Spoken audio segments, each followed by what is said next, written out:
छत्तीसगढ़ प्रदेश के जिला बलौदाबाजार में जहां अभी लगातार धार्मिक कार्यक्रमों का आयोजन हो रहा है, इसी कड़ी में आत्मिक दर्शन विश्व शांति के लिए 10 करोड़ पार्थिव शिवलिंग का महारुद्राभिषेक का धार्मिक आयोजन हो रहा है। कल्याण महायज्ञ का यह आयोजन भूतेश्वर महादेव सोनपुरी बलौदाबाजार छत्तीसगढ़ में दिनांक 9 फरवरी दिन गुरुवार से 18 फरवरी 2023 दिन शनिवार तक अखंड रुद्राभिषेक वैदिक ब्राह्मणों के द्वारा संपन्न करवाया जा रहा है।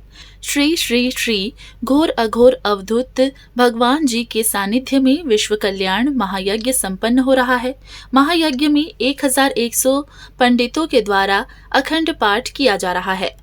कल्याण महायज्ञ से पूरा वातावरण शिवमय नजर आ रहा है। देश भर से साधु संत नागा साधु बलौदाबाजार की पावन भूमि में आए हुए हैं। साधु संतों नागा साधुओं का आशीर्वाद प्राप्त करने भक्त पहुंच रहे हैं। यज्ञ स्थल का परिक्रमा कर घर परिवार के सुखमय जीवन की मंगल कामना कर रहे हैं। ब्यूरो रिपोर्ट, अनमोल न्यूज़ 24। ये तो बड़ा सौभाग्य की बात है बलौदाबाजार वासियों का, बलौदाबाजार क्षेत्र जिले वासियों का, कि विश्व में पहली बार 10 करोड़ पार्थिव शिवलिंग महायज्ञ के आयोजन किया जा रहा है और इसमें पूरे देश विदेश से भी लोग आए हुए हैं। और इस तरह से आयोजन से निश्चित ही क्षेत्र के विकास के साथ साथ सुख शांति का भी अनुभव होगा। और निरंतर यहाँ पे जाप किया जा रहा है 24 घंटा, वो एक महत्वपूर्ण बात है। क्षेत्रवासियों से यही अपील है कि वे इस यज्ञ में जितना अधिक से अधिक सहभागिता निभाएं और अपने पुण्य लाभ भी कमाएं, ताकि इस तरह का आयोजन कभी हो सकता है होगा कि नहीं होगा, ये सौभाग्य की बात रहेगा लोगों के लिए। श्री श्री श्री 1008 घोर अघोर अवधूत भगवान के सानिध्य में भगवान भोलेनाथ के आशीर्वाद से 10 करोड़ पार्थिव शिवलिंग का रुद्र महाभिषेक एवं कल्याण महायज्ञ का आयोजन किया गया है। इस आयोजन की विशेषता ये है कि इसमें दूर दराज से एवं दूसरे प्रदेश से भी लोग आ रहे हैं, भगवान भोलेनाथ का आशीर्वाद प्राप्त कर रहे हैं, रुद्राभिषेक कर रहे हैं, यज्ञ में भाग ले रहे हैं। देखिए, ऐसा है कि हमारे गुरुदेव जो है विगत 3-4 वर्षों से जगह का तलाश कर रहे थे जहाँ कम से कम 200 एकड़ की ज़मीन हो।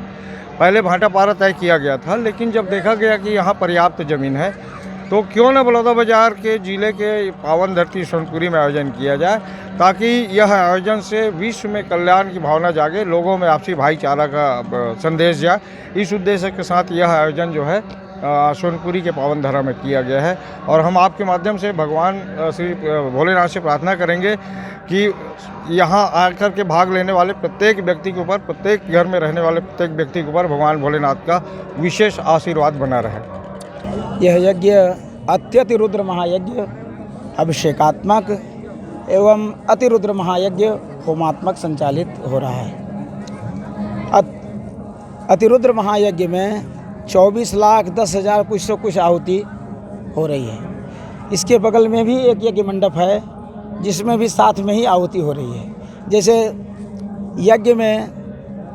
यज्ञ मंडप में प्रवेश उसी का होता है जिसका मुंडन, प्रायश्चित स्नान इत्यादि करने के बाद, जिसको पवित्र पुण्यावाचन इत्यादि करने के बाद जो शुद्ध पवित्र होकर के ही यज्ञ मंडप में यजमान, आचार्य इत्यादि वर्णित होते हैं।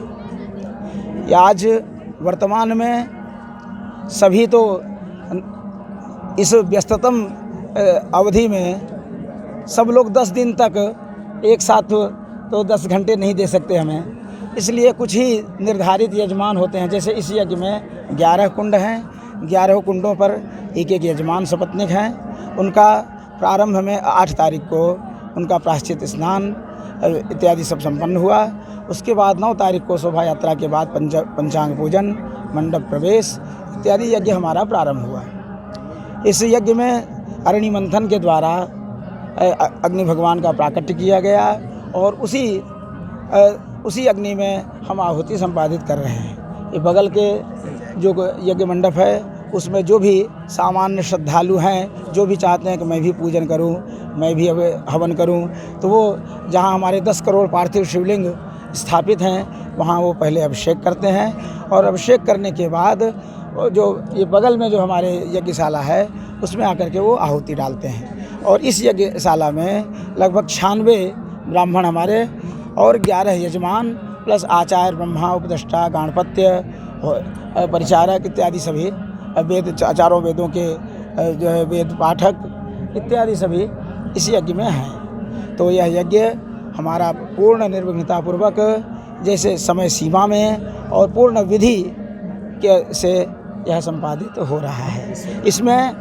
आपको एक महत्वपूर्ण बात बता दूं कि यह जो अत्यतिरुद्र महायज्ञ है, जैसे आप 1300 अतिरुद्र महायज्ञ में 1331 नमक चमक का पाठ होता है और उसी 1331 नमक चमक से ही हमारे 24,10,000 कुछ आहुति इसमें संपादित होते हैं। तो अतिरुद्र महायज्ञ तो होमात्मक है, लेकिन हवन ये कर्मकांड में एक विधान है कि आप पाठ का ही दशांश आप आहुति डालेंगे। तो खुशी की बात इसमें यह है कि जितनी हमारी आहुति पड़ रही है उससे 11 गुना ज़्यादा, 11 गुना से भी ज़्यादा इसमें मेरा जो है पाठ हो रहा है नमक चमक से, जिसमें लगभग 250 ब्राह्मण, ये 8 शिफ्टों में 3-3 घंटे के शिफ्ट होते हैं, जिसमें 8 शिफ्टों में एक ब्राह्मण 3 घंटे दिन में 3 घंटे रात्रि में वो पाठ करते हैं और 24 घंटे 9 तारीख से लेकर के 18 तारीख के रात्रि के 12-1 बजे तक वो अखंड यह रुद्राभिषेक संचालित हो रहा है। यह जो अलौकिक है, वर्तमान में आपको मैं बता दूं कि आज तक 1 करोड़, 1.25 करोड़, 2.5 करोड़ तो तमाम लोगों द्वारा पार्थिव पूजन, अभिषेक इत्यादि हुआ है, लेकिन 10 करोड़ पार्थिव शिवलिंगों का एक साथ 250 ब्राह्मणों का द्वारा एक शिफ्ट में लगभग पूरे 1100 ब्राह्मण हैं, उन्हीं को 4 भाग में बांट करके हम यह यज्ञ संचालित कर रहे हैं। तो अपने में यह अद्भुत और अलौकिक है, यही मैं कहना चाहता हूं। भोलेनाथ की कृपा है। हाँ, भोलेनाथ की कृपा है। यहाँ पे आने वाले शिव भक्तों को क्या संदेश देना चाहिए? यहाँ के आने वाले भक्तों को आज हर व्यक्ति, कोई दैहिक, कोई दैविक, कोई भौतिक, किसी न किसी ताप से वह पीड़ित है। तो इन दैहिक, दैविक, भौतिक तापों की निवृत्ति के लिए भगवान शिव ही एक ऐसे हैं जो आशुतोष हैं, जो शीघ्र ही प्रसन्न हो जाते हैं। थोड़े से आपके पास बहुत सामग्री ना हो, बहुत मंत्र ना आते हों, बहुत विधि आप नहीं जानते हों, 1 लोटा आप जल चढ़ा दें, 2-4 बिल्वपत्र चढ़ा दें, प्रार्थना कर लें, भगवान शिव प्रसन्न हो जाते हैं और अपने भक्तों का कल्याण करते हैं। तो शिव से बड़ा कोई अवघड़दानी नहीं होता है, एक बात। दूसरी बात ये भी है कि भावहि मेट सकहि त्रिपुरारी, आपके भविष्य को, आपके प्रारब्ध को जो बदलने का जो वीटो पावर है वो भगवान शिव के पास है। तो इसलिए हम लोगों की कामना है इस क्षेत्र की, पूरे देश का, पूरे विश्व का में जो तमाम उत्पाद, जो अशांति है वह तो हो जाएं, और इस यज्ञ का जो मुख्य संकल्प है वो है आत्मिक दर्शन और विश्व शांति। व्यक्ति अपने आप को जाने, अपने आप को पहचाने कि संसार में मैं क्यों पैदा हुआ हूँ, क्यों आया हूँ, हमारा क्या कर्तव्य है, हमें क्या करना चाहिए, क्या नहीं करना चाहिए। व्यक्ति पैदा होता है, पढ़ता लिखता है, नौकरी करता है, बच्चे पैदा करता है, पेंशन लेता है और मर जाता है। क्या जीवन का यही लक्ष्य है? वास्तविक ये तो सामान्य क्रिया है, ये तो पशु पक्षी भी करते हैं। वो भी पैदा होते हैं, वो भी चारा चुनते हैं, वो भी प्रजनन करते हैं, वो भी बच्चे पैदा करते हैं और वो भी मर जाते हैं। तो लेकिन जो मनुष्य होता है उसमें एक विशेष गुण होता है। विशेष गुण ये है कि मनुष्य योनि ही एक ऐसा योनि है जो कर्म योनि है। मनुष्य योनि के अलावा जितनी भी योनियां हैं, चाहे वो ब्रह्मा, विष्णु, रुद्र, इंद्र, पशु, पक्षी, कीट, पतंग जितने भी हों, ये सब जो है ये भोग योनि। कैसे? आपको बता दूं कि इंद्र, विष्णु, ब्रह्मा इत्यादि जितने देवता हैं ये छिन्ने पुण्य मर्तलोकम विशंति। जब इनका पुण्य क्षीण होता है तो ये फिर से पृथ्वी पर भेज दिए जाते हैं। और जो पशु, पक्षी, कीट, पतंग आदि हैं, ये जब इनका प्रायश्चित समाप्त होता है तो ये फिर मानव शरीर को पास जाते हैं। तो कीट, पतंग आदि जीव जंतु जितने हैं, या भगवान विष्णु हैं, ब्रह्मा इत्यादि, शिव इत्यादि जो हैं, ये सभी भोग योनि हैं। अब बताएंगे मनुष्य में क्या विशेष है? मनुष्य योनि में एक विशेष जो अधिकार प्राप्त है वो ये है कि आप मनुष्य योनि प्राप्त करके आप चाहें तो अपने आप को देवता बना लें, चाहें तो अपने आप को राक्षस बना लें, चाहें तो अपने आप को पशु पक्षी बना लें। क्यों? क्योंकि यदि आप पुण्य करेंगे तो आप देवता की श्रेणी में जाएंगे, आप पाप करेंगे, कुकृत्य करेंगे तो आप उसके अधगामी बनेंगे, उससे निम्न योनि में आप जाएंगे। तो जो बड़े भाग मानुष तन पावा, सुर दुर्लभ सदग्रंथ ही गावा, ये जो भगवान तुलसीदास जी, गोस्वामी तुलसीदास जी ने जो कहा है वो अपने में वह पूर्ण यथार्थ है और हमारे जीवन में पूर्ण जो है उतरता है। 10 करोड़ की जो संख्या है उसका निर्धारण के कारण क्या है? 10 करोड़ से निर्धारण इसके विषय में वो महाराज जी की अपनी संकल्पना है कि जो एक संख्या है वो अपने में पूर्ण है और उसमें उनकी और भी अपनी आध्यात्मिक कुछ अब अपनी उनकी चेतना है। अब उनको जहाँ से जो भी उनको आभास हुआ हो कि नहीं हमें 10 करोड़ ही शिवलिंग का अर्चन करना है, तो इसलिए उनके द्वारा 10 करोड़ पार्थिव शिवलिंगों का यह अनुष्ठान संचालित हो रहा है। 10 करोड़ पार्थिव शिवलिंग के यहाँ पे रुद्राभिषेक हुए हैं, तो उसके बाद उसके विसर्जन की क्या?